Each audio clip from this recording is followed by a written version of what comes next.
Hello everyone, my name is Adar and welcome back to Kerbal Space Program.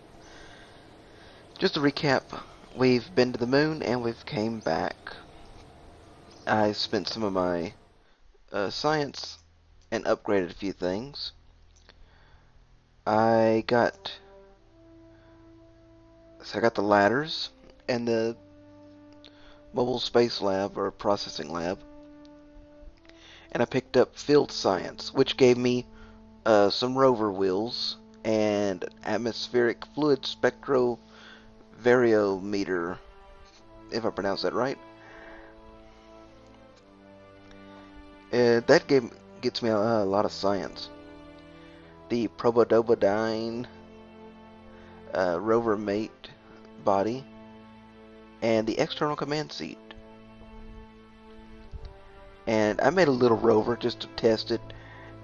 Went around the Space Center, got me some science, and I bought a landing just for the small landing gear for my next project, which let me show you.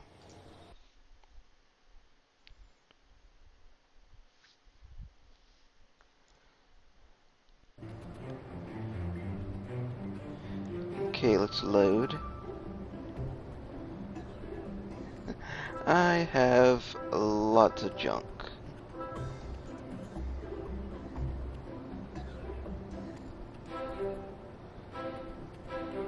Oh, wait, it's right here.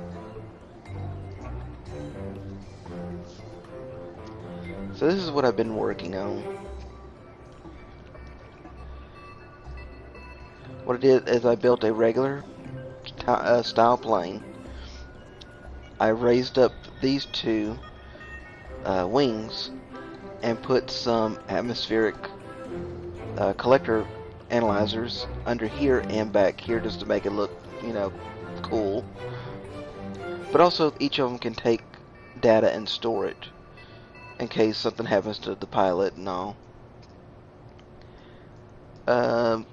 Two fuel tanks on the sides act as holders for the wheels. Main engine in the middle with some solar panels, and I don't know if you can see it, the green dots. There is some batteries under here, and I have a Science Junior in the middle just in case we need to pick up some science for it. But I think I got all the science from around here that I can. I have three what are the thing command pods or cockpits, whatever. Jebediah will be in the front one, Bob will be in the middle one, and Bill will be in the back one. Why am I bringing three whenever I could just bring one? Well, Jebediah can turn on the SAS and help fly the plane easily. Bill can get out and repair wheels if he needs to, which all my Kerbals are now level 2. I think they can repair the wheels. Let me just confirm that real quick.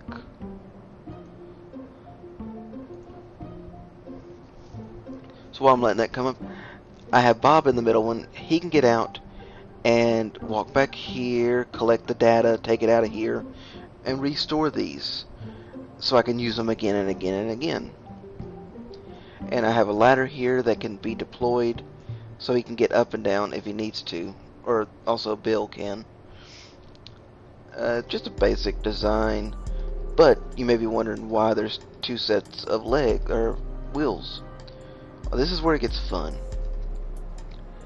The rover wheels will help me maneuver around, drive anywhere. The landing gear helps me land and take off. Whenever I don't need them, I just retract them and I use these. So since I don't have action groups, or the 1 through 0, I bound the steering and motor to RCS, since I don't have RCS on here. Turn RCS off, and these do not move, so it doesn't drain power. So let's get this thing loaded up.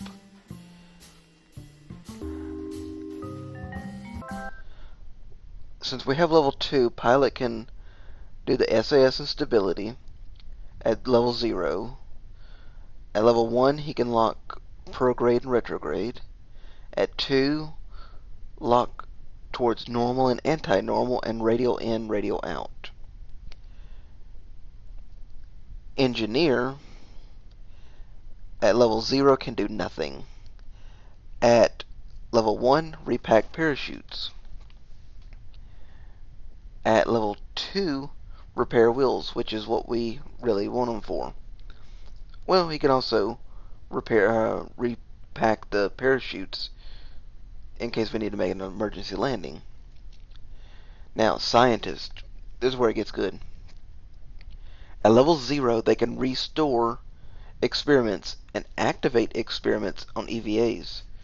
So that's how I'm getting out and walking around, taking the science out of here, or anything that needs it, and bringing it back and storing it in the command pods or the crew cabins, cockpits, or whatever I'm using.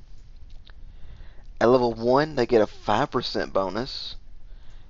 At level 2, 10%. It goes up 5% until level 4. Then it just stays at 20%. But while I'm talking about experience, might as well do the others. Pilots at level 3 can lock towards and away from the target and towards a maneuver node. Engineers can repair lander legs. After that, it's just nothing.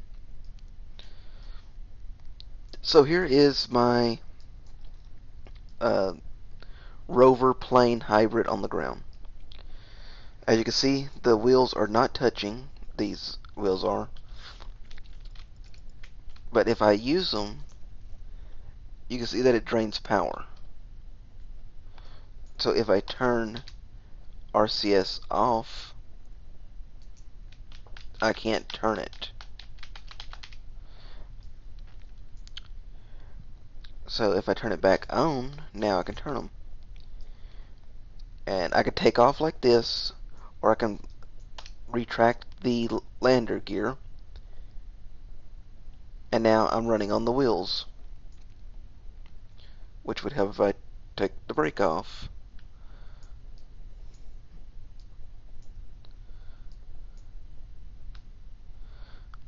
So now I can just drive around like normal. Let's say there was a big hill in the way, I could turn around, go around it, or whatnot. But you must be asking, how does it fly? Well, all we have to do is press G to lower the landing gear. That gets them off the wheels. Now we just go full throttle. The only thing, this thing likes to stick to the ground. So it needs kind of a help, a little bump, or running off the runway, or off a cliff. Like, you'll see. Let me turn on the aerodynamic overlay. You'll see that it's sucking down to the ground.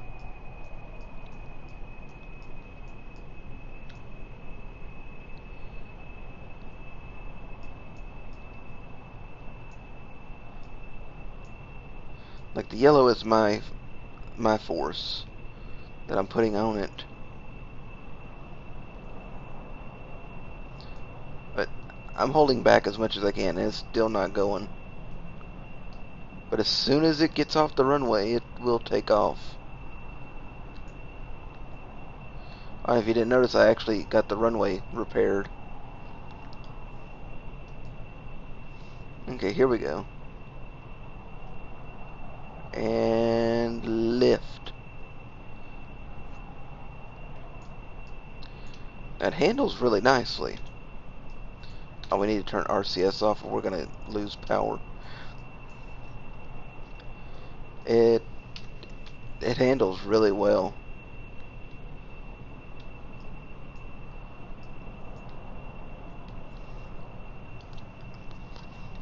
Now, landing can be a little tricky due to the wheels being really close to the landing gear. So you just find a smooth spot, which this is way too smooth for me to show you, so I'm going to fly into the darker green area.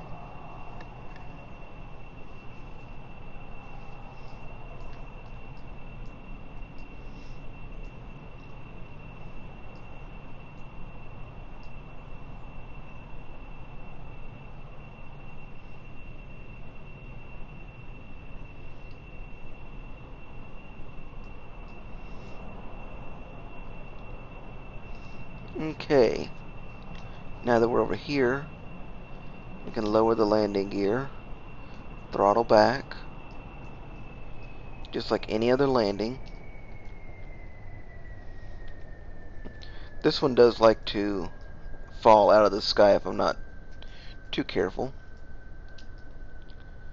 See, I'm going to be going uphill, so let's try turning, going for a little bit smoother place. Okay, and you can see it actually takes a nice little hard landing.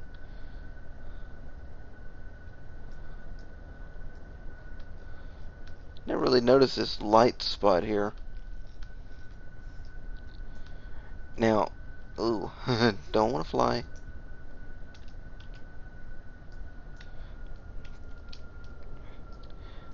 The wheels can take up to 60 meters per second speeds, but you really don't want to test it over 20.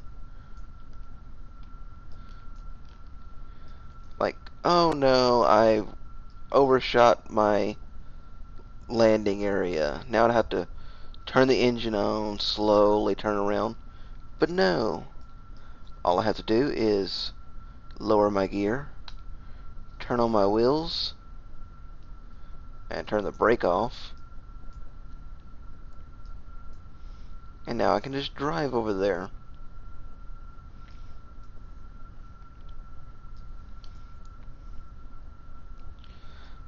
Like, you must be thinking, like, why not just make a Rover and you can just drive anywhere?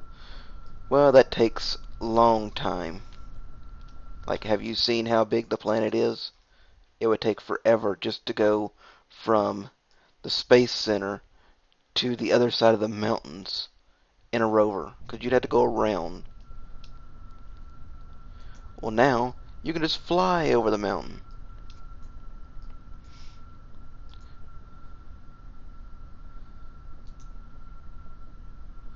Oh yeah, this is the actual one. It's just grasslands. It looks like a desert, or just a really light spot. But yeah, that's my hybrid. You can go anywhere in the planet. Should be able to with this amount of fuel. And you can drive anywhere. I'm planning on taking it to the Badlands and getting the science over there. That's about the only spot I haven't got any science from. Which the Badlands is, well, it's in the dark right now. See if I can speed this up.